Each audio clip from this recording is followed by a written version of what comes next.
And this is hot. It's hot. Okay. Yep. I'm going to go turn his on until you see him. Okay. Okay.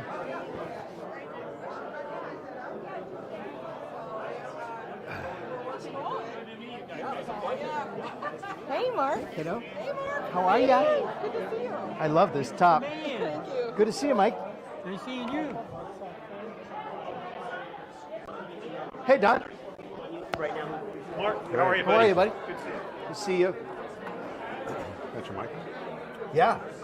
This is live now on the World Wide terrific. Web. Terrific. Okay. Hey, everybody that's watching in the World Wide Web, welcome in to the floor. I'm just talking to the web now. Yeah. Now, which is something I've done a time or two. Yeah, I have. I'm talking to the folks that are watching on the World Wide Web right now. This is being streamed nationwide, worldwide. It's actually interplanetary. So if there are other universes that are thinking about doing this same thing, they're watching this intently right now, trying to figure out the path forward. So we're waiting just until 6:30 because we did tell a lot of the people that we were going to start at 6:30 tonight. So we're going to hold off for a couple more minutes. I thought this would be a good opportunity here before we start, just to let everybody know in the live room. First of all, thanks for being here, you guys. This is awesome. I know that all of you are my friends, neighbors, fellow members, and I know that you're going to be respectful, and I know that this is something that is very important to all of us, myself in the middle of that, obviously included. I stipulated on the invitation that tonight was a town hall meeting that I asked Will to do because I thought this would be great for him to do this as a volunteer and not because he had to do it, like the previous other two events that were up here. I was going to use another word, but I'll say events. Those of you who know me on the golf course, I would have used another term for it. But Will agreed, and I said, this is just you. This is just going to be you. The folks from Lincoln are watching, but they're not here in attendance tonight. Bob Totten isn't here. This is Will talking to us about what this is all about.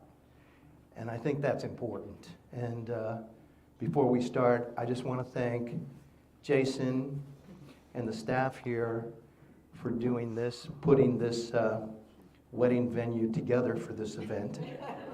Because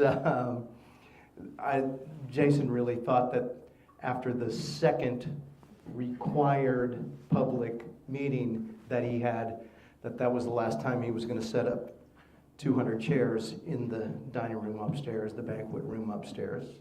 And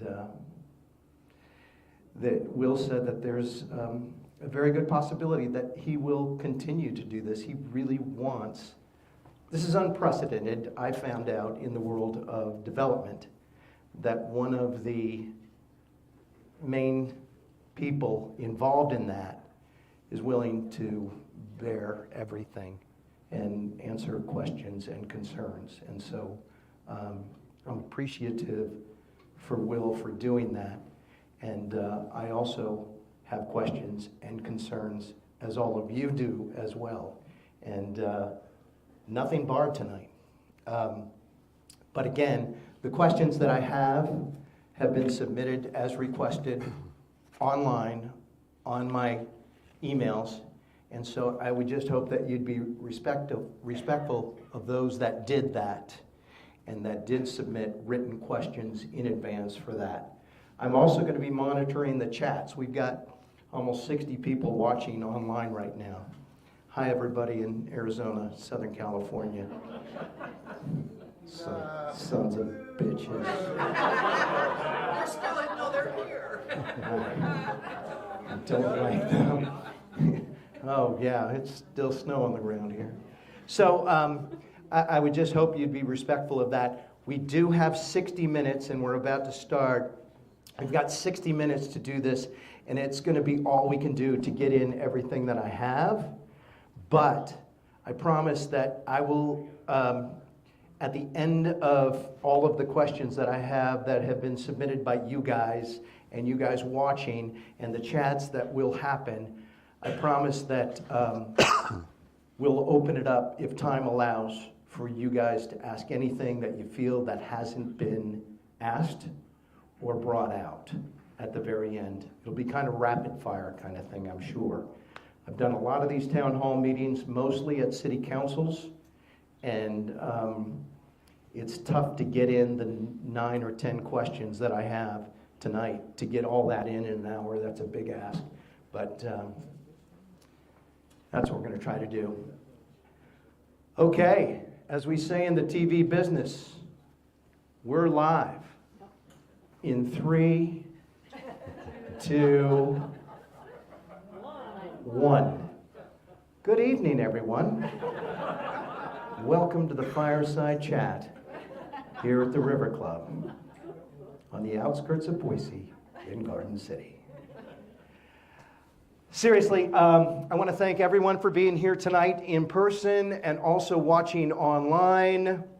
Those of you now, over 60 of you watching online, for something that is so important and so transformational at our beloved club and our community as the process of the River Club continues and moves forward. Many of you here in this room and watching have raised valid questions and concerns that we all have about what's happening, about what's been proposed, and hopefully tonight you'll get some clarity from the owner of the River Club.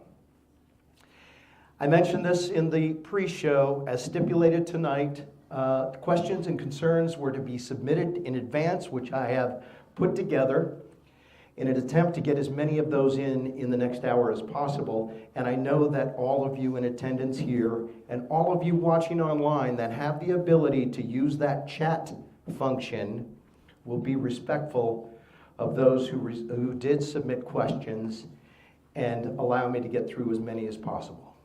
So with that, ground rules out of way, I would like to ask Will to begin tonight with the reason why you agreed to be here tonight and answer the questions and concerns for many that remain unclear and unanswered. Why? I lost my clarity and gave in to your request, Mark, I guess. Again, thank everybody for being here. I'm grateful, Mark, for your involvement in this. You've been a real blessing, frankly. Change is difficult. Change is at times a bit frightening, but change can be good. And we believe what's about to happen at the River Club is yet another chapter that brings something that has never been done in Garden City to this scale, no question. Something that we believe will transform this club for the next 100 years. We believe that this development, which when I bought this over 4 years ago, I can't believe it, in December of this last year, we'd always talked about developing on State Street because we needed to create that revenue to do everything we needed to do to this club. As our members know, we have an irrigation system that's antiquated. It doesn't work very well. It's a $3 million fix. We have cart paths that basically don't exist, that are $1.5 million fix. We have ponds that don't stay full. I could go on and on and on. When we bought this club, we knew that we had to create some source to pay for this, although to date, we have spent about $6 million out of our own pocket to improve this club in the last 4 years. We're in the process, as you may or may not know, and building a simulator building, a practice facility, redoing the pickleball courts and adult pool, another $3 million in capital expenditures. But at the end of the day, the golf course costs many multiples to that, and without the sale of this property and for Lincoln to have the opportunity to develop this, we couldn't do it. It just doesn't make any economic sense. So it's always been in the works. I think the scale of it came a little shocking to a lot of people when you talk about that amount of units. But if you look around, Mark, that sort of density is not dense. We have projects here and just within 3 miles of here that are 95 units to the acre, 115 units to the acre, and I'm not talking about downtown Boise. So even though 30 to the acre sounds dense, in reality, it's not. It seems dense, but if it's really about how it's done and not what's done. And so I'm grateful that Lincoln Properties is on board to be our development partner. We interviewed a lot of potential partners, and I can tell you they're the best in class. They're an international firm. They have done some of those spectacular projects in the world, and I demanded that of them, that this would be the finest thing in the Treasure Valley and not what you're used to seeing around here. All right, let's begin with your questions. There were some redundancies, as you all know, that a lot of you have the same questions and concerns. So I've kind of taken those overlapping questions and I've done my best to combine them. And the most widely asked is and was the high density, which you just referred to, of the proposed project with the 4 and 5 story apartments and townhomes, is what now is on the 11th hole. It's obstructing views. Homeowners will see streetlights from the complex shining into their homes. It'll be a situation where renters fan out around the neighboring community with their dogs and bikes, putting an end to a quiet, peaceful neighborhood. How do you answer that? Well, there are about 147 homes that front this golf course, and we did a line of sight study, the engineers did, and there's about 21 of you that can even see this property from your home. So, and a lot of them look across 2, 3, and 5 fairways. We believe that at the end of the day that the visuals out there, that one, none of them block mountain views. Second of all the mature trees that you see out there that everybody covets out on State Street, 3 years ago we had an arborist come in and assess all those trees. There was 1 good tree. There were 3 fair trees. There were 22 poor trees, and we ended up having to cut 3 of them down because there are safety issues. So all the trees that you see there, although they leaf out and they're beautiful, frankly, they're a bit dangerous. They have, frankly, outlived their useful life, like a lot of the trees here. Lincoln will be required to replace inch by inch every one of those trees. They measure the circumference of those trees, and if you've got a 40-inch base tree, they'd have to plant 4 10-inch trees. And so I think what you're going to see, there's a lot more landscaping, quite frankly, a much better look. And I think that right now, although there's lights coming from buildings, you're going to eliminate all of the headlights and taillights that people see on a daily basis and block some of those not so great buildings across the street. I think I'll argue that the view will in fact be better than what they have now. What about the question about folks in those complexes fanning out around the community with their bikes and their dogs and being on all of the streets in the neighborhoods? So and I respect that first and foremost. I would not, if I lived on Fair Oaks or Charleston, want people streaming down my street, and that was brought to our attention early on, and the Schmellicks and Doc and Nick brought that up, and so at one of the earlier plans, Mark did show that sort of a pedestrian connection there, and that's been eliminated. There will be no pedestrian traffic on Fair Oaks whatsoever. Heavily landscaped, wrought iron fence. Probably end up with some sort of knockdown fence for fire protection. But as far as ingress, egress for pedestrians and dogs, non-starter. Also the question was brought up, well, what if ACHD were to require a thorough traffic here? We spoke to them. We don't think that's even a remote possibility. Those streets were sized to accommodate what's built there, and they're not going to burden those streets with additional capacity. Parking and traffic was a big concern and question list about the potential congestion on State Street and the parking that needs to accommodate those 750 units. According to one neighbor on Fair Oaks and Plantation, this will lead to the loss of property values. And along the parking lines, one member wanted to know if those residents will use the River Club's parking lot as their overflow parking lot, parking from the complex. Parking was a big deal, and traffic. I can't stand the traffic on State Street, and this would no question add to that, but everybody knows that State Street's going under a lot of improvements, going to continue. A lot of money's been allocated, number one priority for ACHD, been part of a 15-year plan. They're finally moving forward on that. We're paying for our fourth leg of the intersection at Pierce Park when it gets improved. I think this is a 5 to 6 year build out. I think over the next 5 to 6 years, you're going to see a lot of improvements out on State Street. I'm not really sure. You know, we have to get traffic engineers involved, and rest assured that, you know, nothing gets approved if you overburden an intersection. Parking, Lincoln, as I said, Lincoln currently owns and manages over 265,000 apartments around the world. They're first class. They don't. It's very myopic to underpark your facility. They will exceed whatever the city asks for. That I know for a fact. Parking overflow for us, could it be a problem? Could be. We'll police it. We don't see it as a problem. We'll police that. Actual construction of the project was also a big deal. There's a lot of questions about the process of this three-phase development on State Street.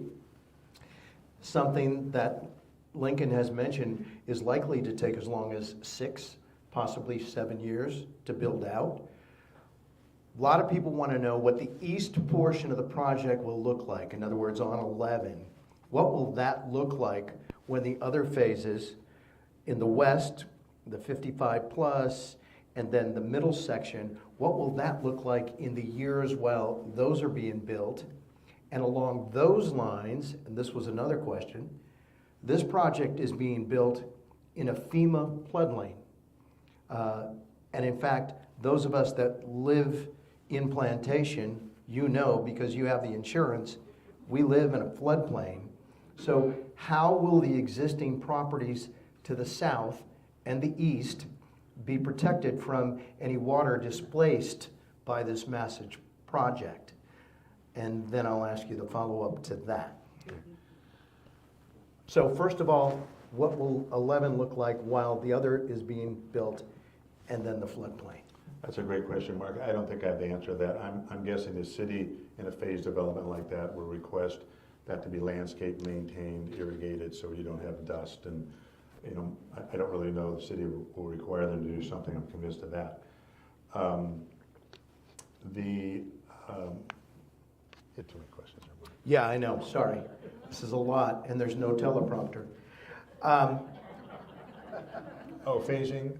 FEMA, the floodplain. Yeah, so as you all probably know, all but very few of your homes are out of the floodplain. And I think you probably all know you pay flood insurance to FEMA. It's not unusual to build in a floodplain. You have to build out of it. This 22 acres, ironically, only about half of it is in a floodplain. The other half is out. Because the area to the west is not in the floodplain. That's correct. And so they changed the requirements. You folks probably only built your finished foundation a foot out of the floodplain level. The new requirements require us to build 2 feet finished floor out of the floodplain. So all those buildings out there obviously will be built out of the floodplain, either by raising the foundations or, so it's done all the time. Water retention, those are the questions. Right. It's required to stay on site, so that's to do swales and retention bases. The other follow-up to that was there are neighbors that want to know, can the sewer and water system in Garden City adequately handle this project of 750 units? During their due diligence period, we met, and I actually met with them, the engineering department from Boise and Garden City, and in fact, there's plenty of capacity. As you folks probably know, Garden City didn't have any sewer treatment facilities. They send it all to Boise. Boise treats it. You may get a bill from Garden City, but they in fact don't treat any sewer, and there's plenty of capacity out on State Street. Okay. That's part of the boxes that were checked early on. You kind of touched on this a moment ago, but access from that complex to the neighborhood, it's a really, really big deal. We talked about Fair Oaks. That's a big question. Those folks that live on that cul-de-sac, as you know, they want assurances that their street will not be a thoroughfare for folks that are taking their bikes down Fair Oaks, down Plantation Lane, over to Plantation River Lane, and accessing the greenbelt there. They want assurances of that. But it's also something that the folks that live on Savannah Lane are also concerned about. Despite the fact they have a private gate, at the same time, it's pretty easy to get through that private gate with a bicycle or on foot. And there's a lot of people that they're afraid will be driving their cars down Savannah Lane, realizing they can't do that, turn around, come back. That's a learning process. But they're concerned about that as well, that all of a sudden now 750 units times 2, you've got at least 1,500 people fanning out. What assurances do they have that all of a sudden it's not going to be Grand Central Station on their streets? You know, and I think that's something the city of Garden City needs to police, frankly. And I don't know if that's done with signage or what happens, but Mark, I don't know how to address that other than pedestrian traffic. I don't see they'll be blocked. Car traffic, I can't answer that. I don't know. I think that's up to the city of Garden City maybe to police that. Mm-hmm. And if I could interrupt. Yeah. I just want to, so everybody understands, the current application that's pending right now is just for zoning for this 22 acres. So they can then make applications. It's very preliminary. What you folks have seen there, the city of Garden City, interestingly enough, I've developed thousands of units in my life. I've been doing this for 40 years. They asked for a conceptual site plan, which is what you saw, which is a little odd. Typically, it's just a zoning process, but they want us, Lincoln, to prepare something that sort of shows what you're thinking about. And that's all that was, by the way. And so as this moves forward, this first step, which is going for the city now, is just for the zoning of that property so they can make a proper application. And all the details and all the public hearings on all of the detailed site planning, elevations, landscaping, that's all part of the process. And that's really where people are going to be able to voice their opinions on the details of this project. So. That's what we call in the business a great segue. And I have to tell you, that is a great segue into the next point. And I have to tell you guys that Will wanted to make sure, even though I suggested that I tell him the questions that I'm going to be asking tonight, he didn't want to know. He said, no, I want to come into this without knowing what these questions are, what you're going to ask me. I don't want to rehearse this. But it was nice that you made a nice transition into the next thing, because another big question is, we're not developers, we're not builders, we're not architects, we're common folk. Will this development, in the way it's being presented to Garden City that we've seen from the topography, looking down at the little boxes all over the place, will that be the way it looks when it's completed? Because that's all we have to go on. Sure. And it was a terrible presentation because that's all you got, was you got a very one-dimensional look at it. I would really encourage people to go on Lincoln Properties website and lpc.com, I think, and look at the things they've done, the quality that they do. This is every bit of a $300 million project, and this will be the best in class here in Treasure Valley with very, very expensive rents. The first phase, Mark, as you know, is a 55 and older community, which I think is going to be hugely popular, I think, with a lot of our members, to have an opportunity to live on this golf course and be age restricted and live with your sounds young, by the way, these days. Yeah. 55. That's senior. Wow. That's frightening. Jeez. I can't remember that far back. I was still working. Yeah. We have kids that age. Exactly. What I lost that. You were talking about what this is going to look like when it's all you said really and should done. go look at what their plans are here. It's exquisite, and that's a promise they made to me, and I'm going to hold it to them. You got to remember, I am as equally as concerned as you folks are, because we want something that really benefits this club, because at the end of the day, it's all about the club for me and our members. And we're going to demand that this product Doesn't look like anything, no disrespect to the developer across the street, but, Right. you know, it's the antithesis of what you're seeing there. That's a given. Yeah, thank you for that.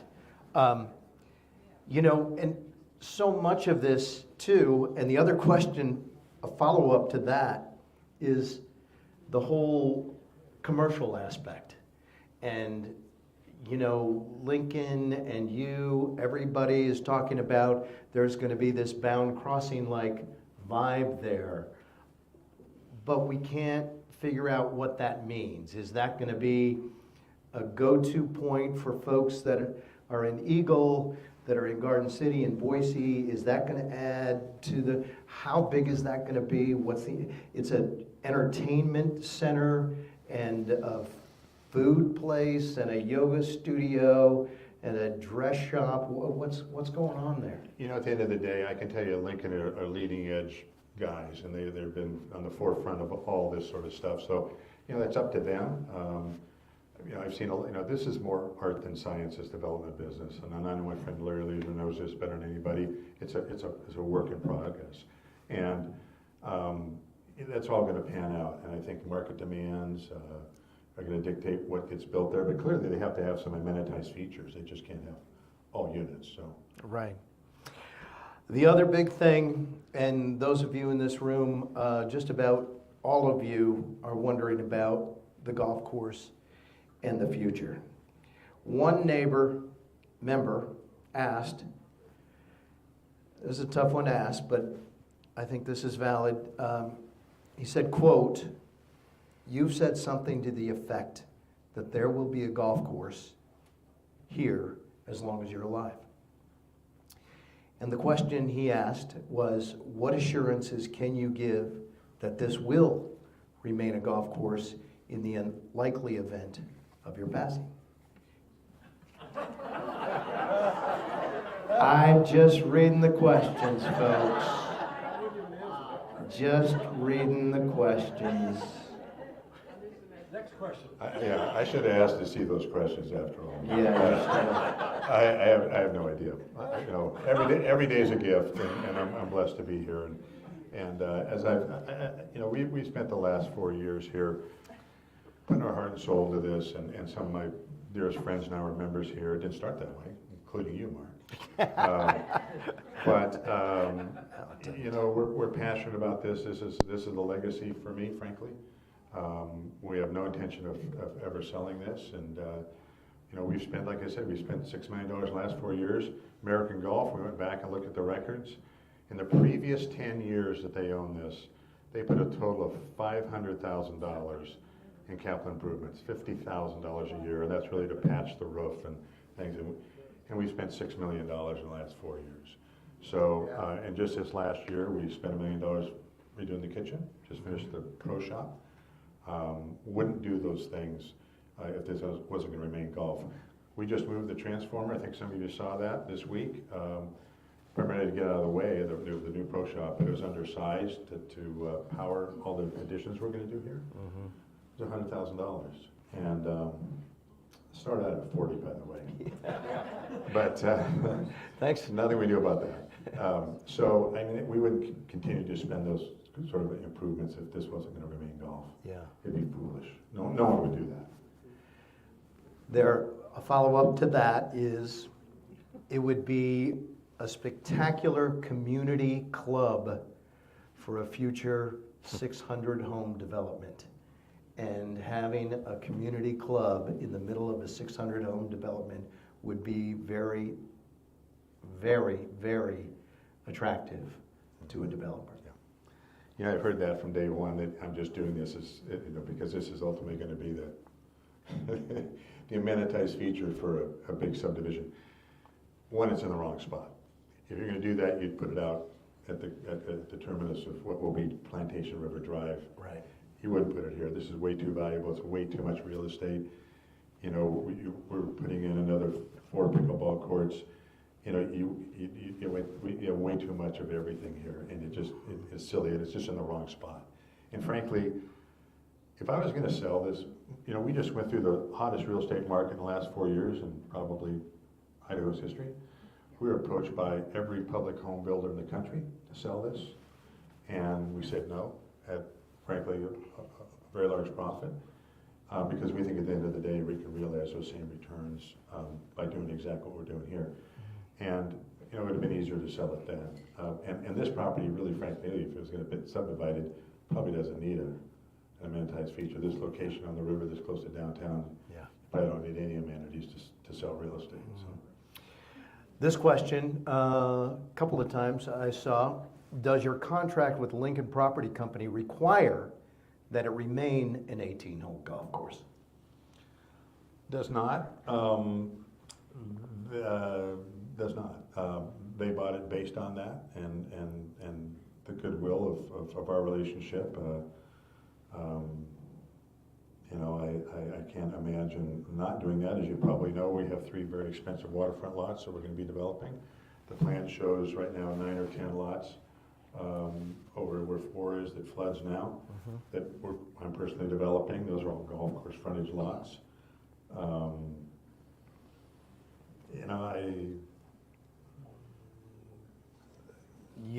There's nothing in the contract that says... There isn't.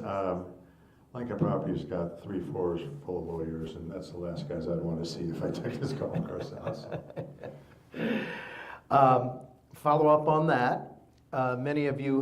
Some of you have seen the new stakes, the orange stakes that have been placed on this side of 11. That happened on Wednesday, and the folks on 7 want to know what that's all about, and they also want to know, and a couple of them asked me that are watching right now, wanted assurances that their homes that are on 7 will remain on a golf hole of some type. What it does, Mark, I hired Brian Curley, who's a longtime friend of mine, world-class golf course developer, and we've been very clear, although the routing has changed a few times, that there's definitely golf there. Also realize that, that's the most sensitive area that's being developed, and Lincoln has been very, very open to comments this early on. I think it's really a credit to them by putting 2-story townhomes over there, pushing them back. Nick Zinovich asked me, I want to know how far away the closest neighbor is to my house. Right. So we just had that surveyed, sent the land. That's what those stakes are. That's what they are. And from the corner of Nick's house to the front door of the closest townhome is 195 feet.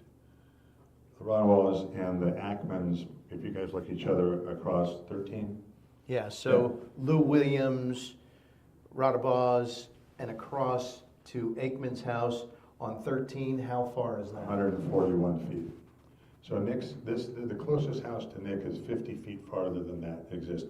There are down to 114 feet in distance across fairways. These are narrow fairways. So yes, there's going to be golf. Second of all, we have existing homes that are much, much closer together than those will be. And I understand the sensitivity. So. Yeah. Some who read the interview that you did that was posted online, and also the article that was printed in the Idaho Statesman earlier this month, felt the need to ask for clarification. They want to know what would happen to the golf course if the Lincoln property development was not approved by City Hall. What would you do?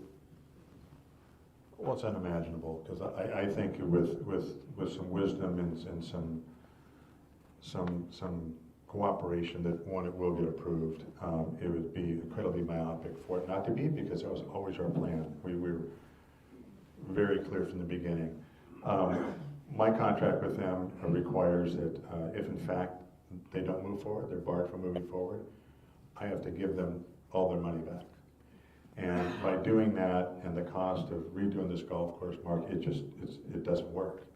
I'd have a $50 million basis in a golf course that makes a modicum of profit, and it would require this property to be put on the market to be sold. And it's not a threat; it's unimaginable to me after putting my heart and soul into this the last 4 years and all this capital that would happen. I don't think it's going to happen. I think this project is is going to be beneficial to not only this club, because development out there creates a healthy golf club, and healthy golf club creates healthy neighborhoods. Right. And I just can't imagine that happening, but I would be forced to. And it is zoned R2. I know everybody knows that, but that means that in their 6,000 foot lots, for every 6,000 foot lot, I could put 2 houses or a duplex by right. Unimaginable, but that's what this has been zoned for before it was annexed into City of Garden City. The golf course, frankly, is private property. This is a for-profit business. And I know that people live on an environment that looks like you're living on a park, and you are, but it's not a public park. It's a golf course. It's privately owned and for-profit, and for the benefit of the members who pay dues, frankly. And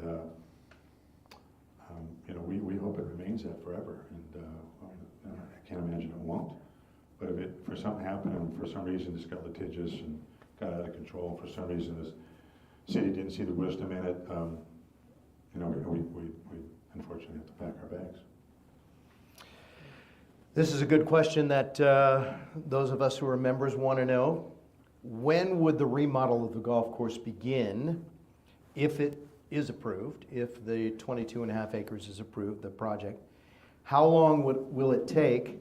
And the big question, what will members' dues be during that time?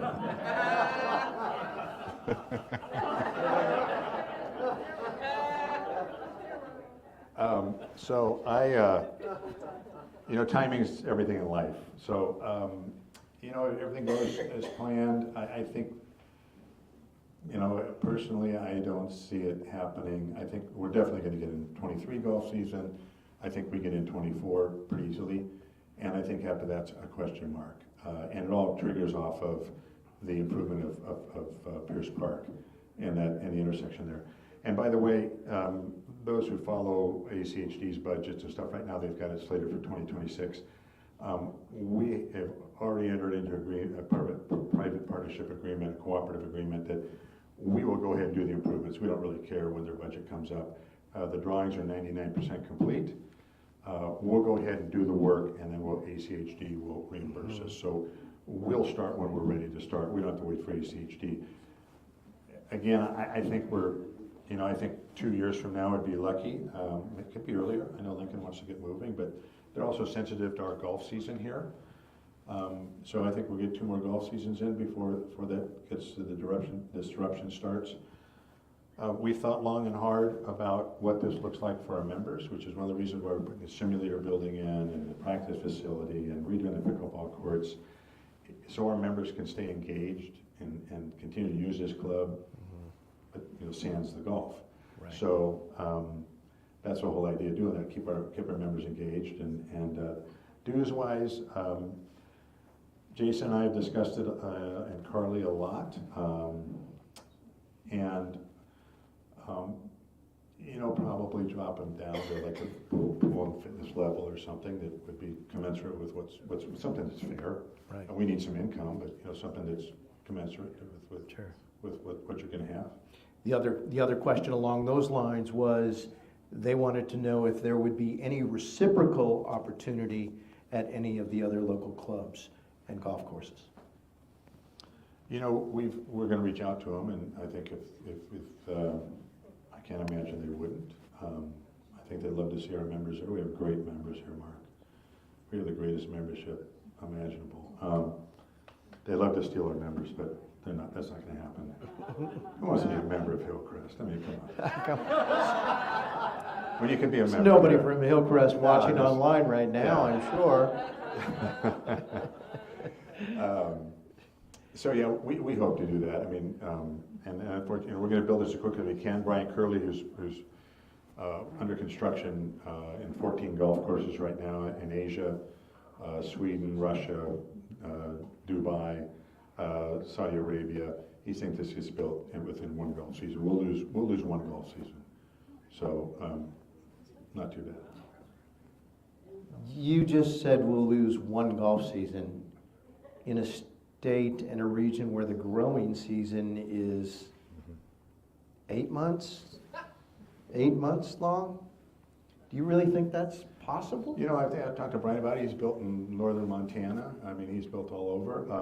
The reason is we'd start our grow in, and we think we can do all the irrigation, cart paths, you know, by late spring. You know, we'd be sprigging and seeding, so we can get a grow in through that to summer, and Right. and so we think we'd be ready by that spring of the following year. Yeah. Right. This is a question that a lot of you have been grappling with, and there has been some confusion, even though it's been widely publicized. You sold the entire property to Lincoln so that it could section off that 22 and a half acres it needs for the project. Explain what that process was, why you had to sell the entire 120 plus acres of the golf course to do that 22 and a half acres section. And the second part of that is, if it goes through in City Hall, will you reclaim the remaining 100 plus acres? How long will that take? And what's that whole process like? Because it is a little bit confusing. Sure. You know, really, it was almost a disguised finance transaction. You know, we wanted to get Lincoln really engaged. We wanted to get them, we didn't want their toe in the water. And frankly, I think if they just sort of had an option agreement to buy this property, based on the market today, they would have pumped the brakes. But by them buying it, one, they're the applicant. It shows their sincerity and their commitment to this project. I applaud them for that. The contracts are very, very clear. Once they get this zoning and create a legal parcel, which is what we're asking for right now, Right. then they owe me the golf course back. It's $1,000. So then as soon as he gets this parcel map done and just this zoning, which is important we get this done, folks, because then we get the golf course back for a nominal fee. You know, it was, I think, a very clever way to do it, and I think I applaud them for making this commitment, and that's why they're moving forward like they are, because I think, frankly, there's been a lot of development deals here that have fallen out, and or at least extended based on the current economy, and they're moving full steam ahead, and I'm grateful for that. And the follow-up to that is, when does that happen? You mentioned you get it back. Is it on the day that it's approved? Then that becomes official? You When they get their zoning, and there's no parcel out there right now. When they get this parcel done, Yeah. and they get the zoning to move that forward, that's when we get it back. And when, after that happens, does Brian Curley's big, heavy equipment show up? You know, once they've got a lot of work to do, Mark. You know, I think that could happen in the next few months, God willing. And I think they've got, another 6 months worth of site planning on phase one, which is the age-restricted project. Got to draw construction drawings. I think that's another several months, so I don't think that, again, that sort of triggers that groundbreaking and disruption here. I just sort of think that's a couple golf seasons for us, and that's all I really care about. Right. Those of you who are watching online, nearly 70 of you now, there have been a couple of online, some of you have written in the chat section and have some questions that you've submitted. Continue to do that. We still have a little bit of time left, so we're going to get as many of your questions, your comments, and concerns in as possible. So just go down in the chat line on YouTube and ask those questions. There were some questions that came in today. One of them from a neighbor says, developing hole number 11, I feel is the biggest issue, has the biggest effect on the surrounding neighbors. Is there a way to have a par 3 where 11 green currently sits, and this would allow the homes along Fair Oaks to maintain being on a golf course with the right design, not having the development so close to them? So in other words, the setback that you said is 193 feet, that still allows for that green to be there. Is there a way to have a par 3 there so those folks on Fair Oaks on the cul-de-sac, and then I've got to follow up on that. Sure. You know, again, this is a work in progress, and I think everybody who's been involved in commenting on the routing of this has to admit that we've been really flexible. Brian Curley we've had half a dozen different routings based on people's thoughts, concerns, errant golf ball issues, you name it. So I think that that question should be brought forward, and happy to consider it.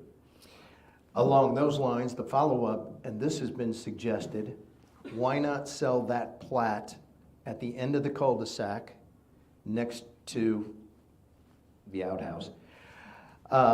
Between, It's a nice bathroom. It is a really nice bathroom. Hillcrest, we got your asses kicked when it comes to on-course bathrooms. Seriously. Chandler's doesn't have the bathroom that we have on 11. So the question The question is, what about the plat, doing a plat that you could put a home between those two homes, the neighbors could form a fence behind, and that would prevent anyone from trespassing on private property to come on the cul-de-sac. Again, I applaud Lincoln for being very receptive and very open to the concerns of the neighbors and thoughts and ideas, and I think that's something that, I can't commit to that, Mark, but I couldn't have picked a better development partner than Lincoln. They are very receptive, very open, understand the sensitivity, and admittedly, when do they get a chance to build almost 2/3 of a mile of frontage on what will be a brand new golf course? Pretty unique.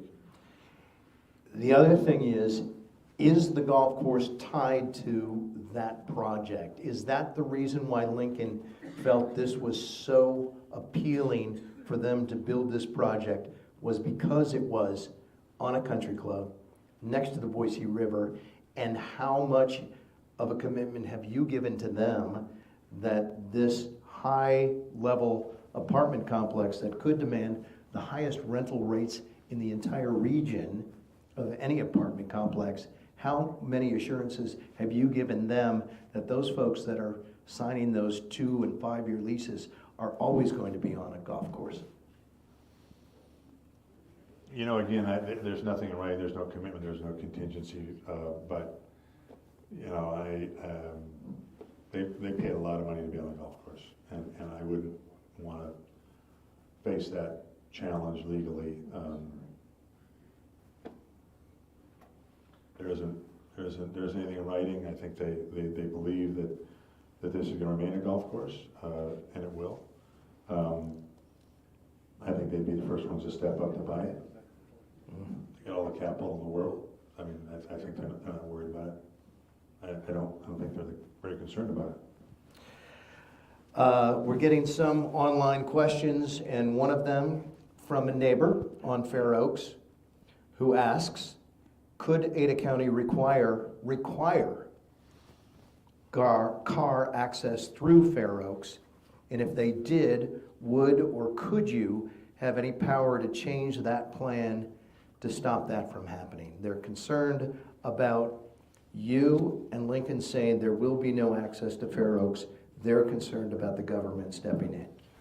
Yeah, and we've talked to ACHD. We touched that earlier. We don't think that's going to be any sort of requirement. Again, those streets are sized for the existing neighbors there. That would be a very difficult ask from them.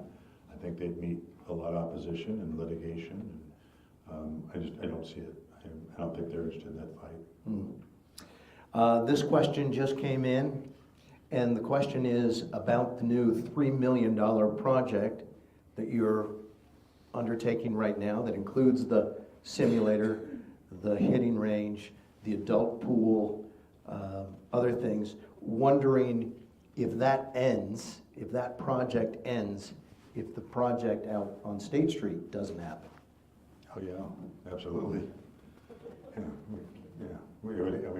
Yeah, absolutely. I mean, again, it's just such a remote possibility. We just don't think in those terms, Mark. We're taking a very positive approach to this, and we think that wisdom will prevail, and that this will go forward. Because we, at the end of the day, think that this actually, again, helps maintain the property values for our neighbors, and by allowing this to go forward, gives us the capital to guarantee that this remains golf for the next 100 years.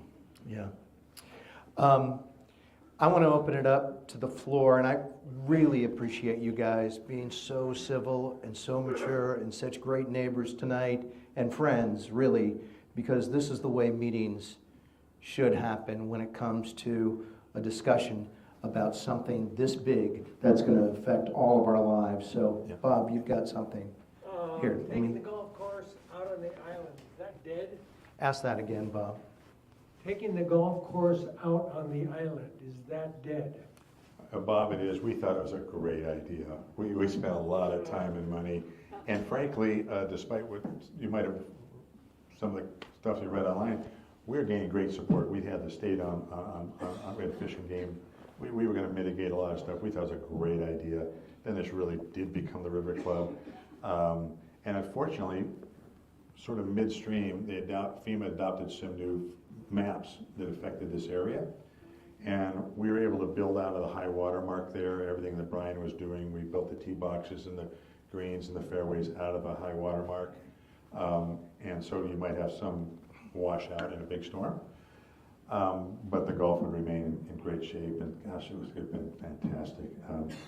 And FEMA changed the maps, and the whole island became underwater 30 inches like that. So it just eliminated the chance of ever building those golf holes. Wow. Heartbreaker, we spent hundreds of thousands of dollars, and it was Bob was a heartbreaker.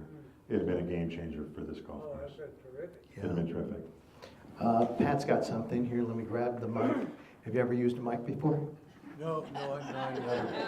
Anyway, I'm just wondering, for a bunch of folks that live in Savannah Greens, I've represented a bunch in homes there, if there is still going to be an easement from Savannah Greens that currently happens through and around the 11th green, if that's going to continue to exist. That absolutely, and Lincoln's well aware of that. They had me go out and photograph all that, and matter of fact, it'll be a lot better than what you have now. You're going to have a separate cart path that'll connect everybody that's currently able to use that cart path. Wider concrete, you'll have a wrought iron fence that separates the cart path. from Is that going to be Lincoln's. named the Schofield Memorial Well, the only Cart reason- Path? Well, the problem is there's not a tree at the end of the path, so. That's an inside joke, Hillcrest. Inside joke. Yeah. I couldn't bear the wrath of Jerry Schofield if I didn't put that cart path in there. I love him too much, frankly. Is the creek behind our house, we're up in Savannah Greens, the creek is right behind us. Who owns that creek? Who cares for it? What's the easement there? Who takes care of it? So, it's a great question, Jerry, by the way. And we're in the process of designing all that right now, because that's a critical question, as to how that gets through there and through Lincoln's property, and does part of it get piped, and where does it free form again? One of the plans as far as the golf course is concerned is that, that creek really isn't much. It's an irrigation ditch. It's controlled by the irrigation district. It feeds into our lake, which is our irrigation lake. And part of the plan is to really amenitize that and widen it and put some boulders in there and some rocks, so it becomes a real creek. It's something to look at. It flows enough water to be really quite scenic, but right now it's anything but scenic. So you'll see on the final plans that it's going to be really a beautiful feature. You're not gonna mess with, Jerry, grab that microphone. Mark? you're not gonna mess with my baby ducks, are you? Oh, never. Terry Nero has a question. Be nice, Terry. Be nice. I'm gonna be nice, Will. I'm just curious about when you start construction, and what's it gonna look like from the golf course side? Is it gonna be, are you gonna like fence it off and bush it off or whatever, so we don't have to look at construction for 6 years? My guess is that the city will require that. I mean, first of all, it's, oddly enough, this golf course is a conditional use permit, and under the zoning, Garden City doesn't have a zoning designation for a golf course under any of their zoning designations. So this is one of a kind, and it goes way, way back. So it is It's basically a conditional use permit, non-conforming, frankly, to the zoning. So my guess is, they've never had somebody come forward with a permit to redo a golf course, Terry. They're going to have to learn a little bit. My guess is they're going to require fencing, primarily for dust control. So I can't really answer that, but my guess is yes. Becky Zimmer has something? First off, I was a little upset when I saw what was going to happen to the golf course, but I do like what I'm hearing tonight, so thank you. And thank you for everything you're putting in. My question is actually about golf. I know. Stay here. If there's 8 par 3s, we already kind of have a little slow play going on out there. So what is the golf course talked about for doing for pace of play? And also we have tournaments that bring in money to the golf course, the River Club, on Mondays. If we can't have a field of 144, that's kind of going to affect how many corporations you guys can bring in to play golf. So have you guys thought about how you're going to deal with having a par 68? And then what that in turn affects our tournaments, because our tournaments are full with waiting lists, and how many people are you really going to be able to put on the golf course? Sure. Sorry, it was a 3-part. That's quite all right. And I want to say something before this night ends. I am so proud of the staff we have here. I am so blessed to have Jason Peterson as the general manager here. And we've got Sam back and running the golf, and I'm so thrilled to have Sam. And we've talked about this with Brian Curley. Really, we look at people's indexes and where they play from, and frankly, the new golf course, although it's a couple of strokes off the cart, it plays every bit as long from the back as the mid-tees do now. So I mean, it'll be just as long. We talked about that, gosh, we got a few too many, feels like a lot of par 3s, and what does that do as far as pace of play? And according to Brian, my golf course architect, and Sam and Jason, who have a plethora of experience, won't be an issue. So, and I think you're going to find that the pace of play with new cart paths and the fact that with the new irrigation system, we don't have wet spots and dry spots and people dropping, getting free drops and that sort of stuff. I don't see it being an issue. We've got just enough time for 2 quick ones. Carl? Yeah, Will, without being too blunt, how Is that possible for you? No. Okay. How are you doing? How is your personal health, if you don't mind my asking, so that we don't start this process all over again? I mean, it sounds like a blunt question, but you're not looking so good. No. I know it looks like I'm aging in dog years because, and I sort of feel that way, but Carl, thank you very much. And Carl, you're one of my favorite members, by the way. And God bless you. You have really gone through a rough patch here. And I'm really glad you're sitting here tonight. And thank you for coming. I know it's not easy. And my health is fine. Like all of us we've had. All right. I've had a few rough patches, but I'm around for a while. One last one from Bob Wilfo. Okay, so I'm sure you know pretty much where you're going to be financially when this is all done. How does that relate to the number of memberships, the cost of the memberships, and the monthly dues? Sure. And that's a great question. And everybody asks me all the time, what happens next year? The good news is, we're going to have to take on some leverage when we rebuild the golf course, but initially we're going to be debt-free. I was debt-free before this started. Didn't have any debt. We want to be, we look at those things a lot. We look at the competition. We look at what do we have that they don't have. What is the golf experience here? What is this golf club in comparison to all the other private clubs? And we're very sensitive to that. I mean, we realize you guys spend your hard-earned money here and things are expensive. And, our payroll is up 40% since I bought it. We've, of course, increased our staff, utilities, insurance, everything. We frankly make less net profit the last couple of years, even with the bumps than we did the first year, only because of costs. Nothing to do with capital improvements, just operational expenses. So we think we're going to be a great price value. We think this club's a great price value. We think what this club has to offer, particularly with all the new amenities. You don't have a practice facility. We're going to provide that.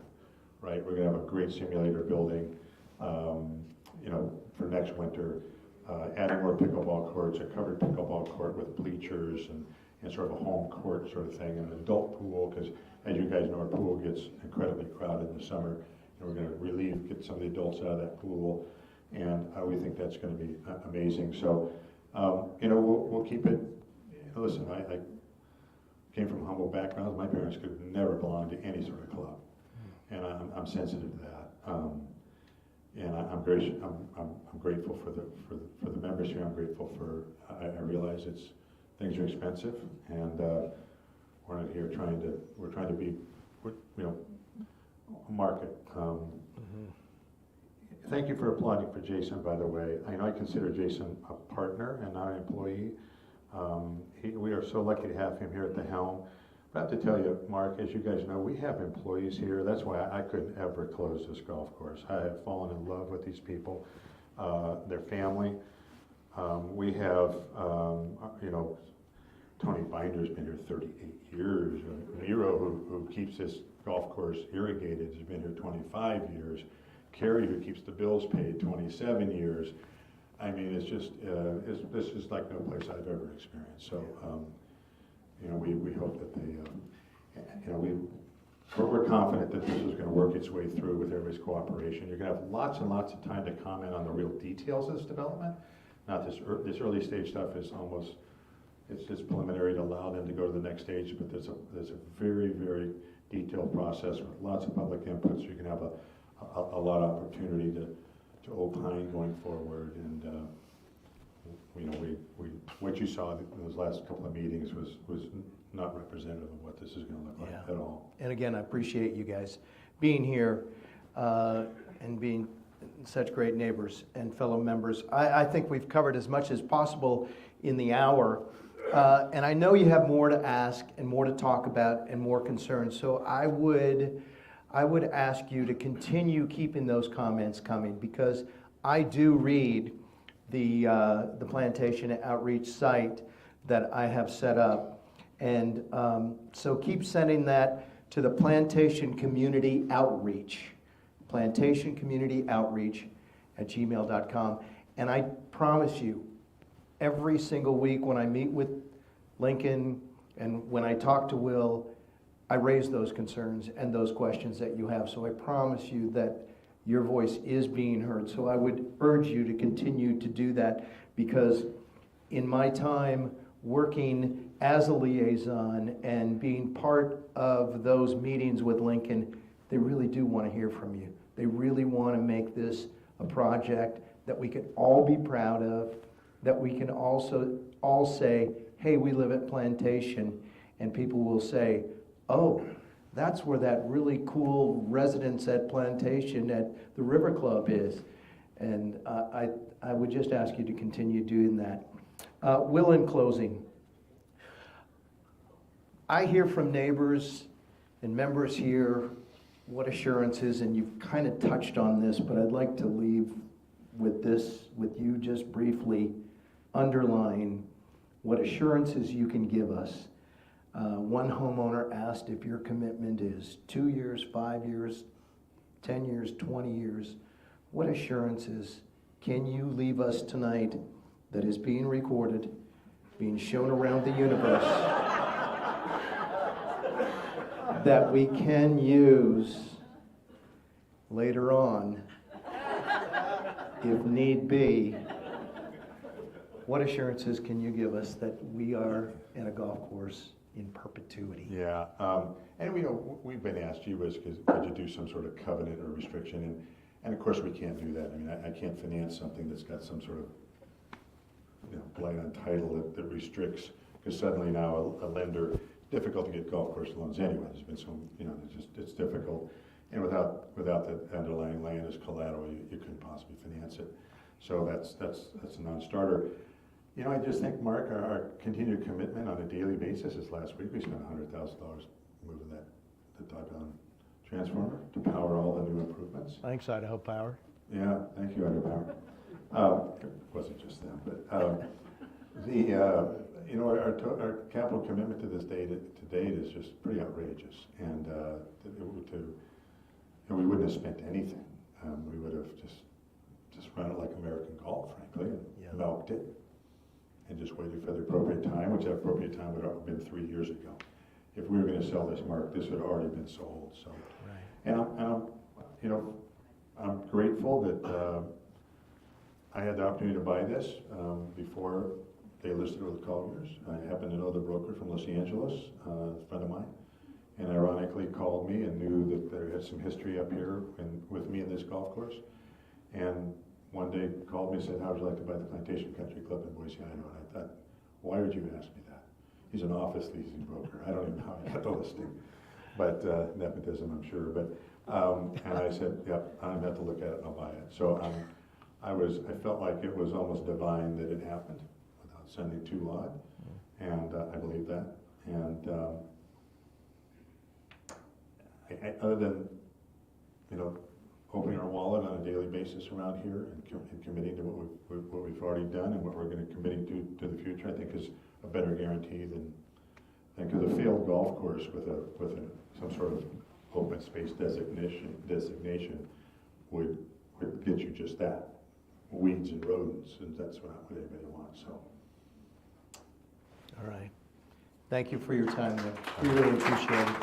And thank you, guys. Oh, Robbie Ellis has something. This is my third meeting that I've dealt with Will and Karen, and we've all thrown out questions, pointed at him. I need to thank him for what he's done the last 4 years here at the club. Okay. Thank you. Thank you, Rob. And but I want to thank everybody that's worked on this project and the management here. I just love coming here. And again, it's been a labor of love, and again, thank our members and the neighbors here for understanding this next phase, and hope we can work together on this. Thank you, Will. And one last thing, the bar's open. Yeah, please. So you're buying?